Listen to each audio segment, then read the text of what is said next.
سلام جوړ په خیر د یاران میډیا د دیونې سپورتي خبرونه ته ښه راغلاست. په ونیزه سپورتي خبرونه کې درته د سپورت له ډګره په زړه پورې او جالب خبرونه لرو. هیله ده چې تاسو مو هم تر پایه ملتیا وکړئ او ترڅنګ یې د یاران یوټیوب چینل خوښول او سبسکرایب هم مه هېروئ. په پیل کې به راشو دې ته چې سریلانکا لیګ ته 2 افغان لوبغاړي غوره شوي دي. د سریلانکا هیواد د کرکټ کورنیو تجارتي سیالیو ته د لوبغاړو رانیولو پروسه روانه ده چې تر دې دمه پکې 2 افغان لوبغاړي بېلابېلو لوبډلو ځان ته اخیستي دي. دا 2 افغان لوبغاړي حضرت الله زازی او نوین الحق دي چې حضرت الله زازی د ګیلي ګلیډیټرز لوبډلې او نوین الحق بیا ټوسکرز لوبډلې واخیست. د دې 2 تنو لوبغاړو خبر د سریلانکا کرکټ بورډ په خپلې رسمي ټویټر پاڼې تایید کړی دی. د سریلانکا د کرکټ کورنۍ تجارتي سیالۍ بیا د راتلونکي نومبر میاشتې په 21 نیټه پیلیږي او د ډسمبر میاشتې تر 14 نیټې پورې به دوام وکړي. په دې لیګ کې 15 لوبډلې کومبولو، ګینډي، ګیلي، ډمبولا او جفنا شامل دي. شاهین اسماعیلي د فوټبال غوره لیګ اتلولي خپله کړه. په مرکز کابل پورې اړوند د فوټبال لوبډلې شاهین اسماعیلي د افغانستان فوټبال غوره لیګ اتلولي د 5م ځل لپاره خپله کړه. د دې لیګ پایلو به د شاهین اسماعیلي او سیمور البرز فوټبال لوبډلو ترمنځ ترسره شوی چې شاهین اسماعیلي ته لوبډل مشر فردین حکیمي د یوې ازادي ضربې په واسطه ګول وهنه وکړه او خپله لوبډله 1 ګول په مقابل کې د 0 لومړي مقام ته ورسوله. د پایلې غوره لوبغاړي د شاهین اسماعیلي لوبډلې څخه حسین علیزاده وټاکل شو.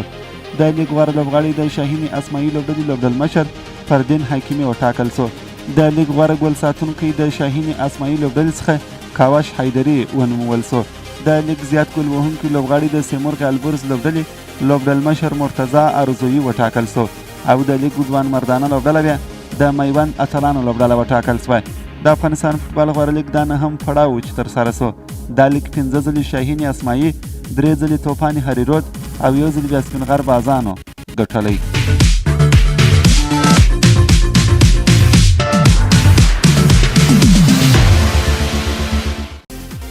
عمر ګل کرکټ سره مخه وکړه.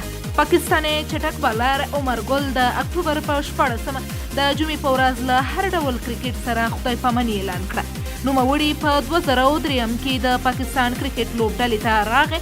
د چټکې توپ اچونې او یارکر توپونو په ترسره کولو سره یې ډیر شهرت وموند.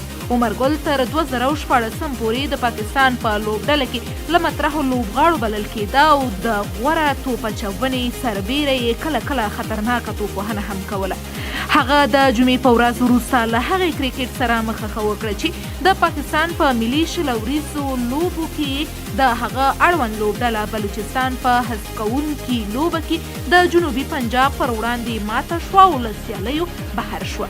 د پاکستان لپاره یې په 40 ټیسټ لوبو کې 163 ویکټې، په 113 ورځنیو لوبو کې 109 ویکټې او په 160 شلوریزه لوبو کې 15 ویکټې اخیستې دي. IPL او د شکرداوان 15,000 منډې. د هندوستان د کرکټ ملي لوبډلې او د دې هیواد په کورنیو تجارتي سیالیو IPL کې د ګډونوالي لوبډلې ډهلي کیپیټلز تکړه او نامتو لوبغاړي شکرداوان 5م لوبغاړي شو چې د IPL په ټولو ترسره کړو پړاوونو کې خپلې منډې تر 15,000 واړولې. هغه د IPL د روان لیګ په 8 لوبه کې 114 ناسودلې منډې جوړې کړې او په یادلیک کې خپلې منډې 15,440 ورسولې. په دې سره شکرداوان 4م هندی او په عموم کې 5م لوبغاړي شو چې په IPL کې خپلې منډې تر 15,000 پورته کوي. راځو بل خبر ته.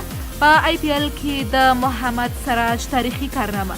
د هند IPL سیالیو په 19مه لوبه کې چهارشنبه د رویال چیلنجرز بنګلور لوبډلې مسلمان لوبغاړی محمد سراج د کلکتې نایټ رایډرز لوبډلې پر وړاندې په زړه پورې توپ اچونه وکړه چې په مټ یې خپله لوبډله بریا ته ورسوله. هغه په لوبه کې 4 اورونه وکړل. د کلکتې 3 مهم لوبغاړي یې وسوځول او یوازې 8 منډې ورکړې چې خورا اقتصادي توپ اچونه یې ترسره کړه. محمد سراج په خپل لومړي او 2م اور کې 3 ویکټې واخیستلې او هیڅ منډه یې ورنه کړه چې په دې سره د IPL په تاریخ کې لومړی توپ اچوونکی شو چې 2 پرله پسې اورونه میډان یا له منډې ورکولو پرته ترسره کوي. پر سراج په پرونۍ لوبه کې جوړې شوې 8 منډې په 3 او 4 اور کې راغلې. هغه تر یادې لوبې وروسته پر خپلې کارنامې خوښي وښوده او د خدای جل جلاله شکر یې ادا کړ. د لوبې غوره لوبغاړی هم محمد سراج وټاکل شو چې د کلکتې لوبډلې 3 مهم لوبغاړي وسوځول. ویراټ کوهلي وایي په یوه اتفاق مخ ته ځو. د هندوستان د کرکټ ملي لوبډلې او د دې هیواد د کرکټ په ستر تجارتي لیګ IPL کې د ګډونوالي لوبډلې رویال چیلنجرز بنګلور لوبډلمشر ویراټ کوهلي وایي موږ په یوه اتفاق مخ پر وړاندې ځو. ویراټ کوهلي پر خپل رسمي ټویټر باندې پوسټ کړی او ویلي دي چې IPL سیالۍ کې به د بنګلور لوبډلې ټول لوبغاړي په یوه اتفاق او یووالي سره پر مخ ولاړ سي. هغه دا پوسټ وروسته لا کړی چې د IPL سیالیو په 19مه لوبه کې کلکتې لوبډلې ته سخته ماته ورکړه.